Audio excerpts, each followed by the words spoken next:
Hello viewers, welcome to IT System Admin and Information Technology Learning tutorial channel for you. Today in this tutorial I am going to show you how to turn on Show Me Personalized Ad on Windows 11 computers. Sometimes it becomes very important for you, so don't forget to watch full video.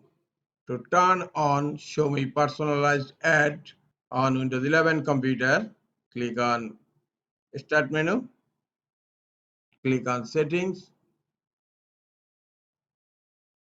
In left pane, click on Privacy and Security, and under Windows Permissions, you will find a General option. Click on it, and you'll find the first option, Let apps show me personalized ads by using my advertising ID, and now it's turned off. Just click here to turn it on.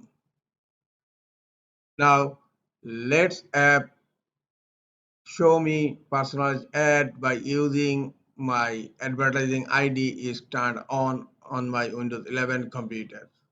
This is all for today. Hope this tutorial is helpful for you. Keep watching for next tutorial. Thank you very much.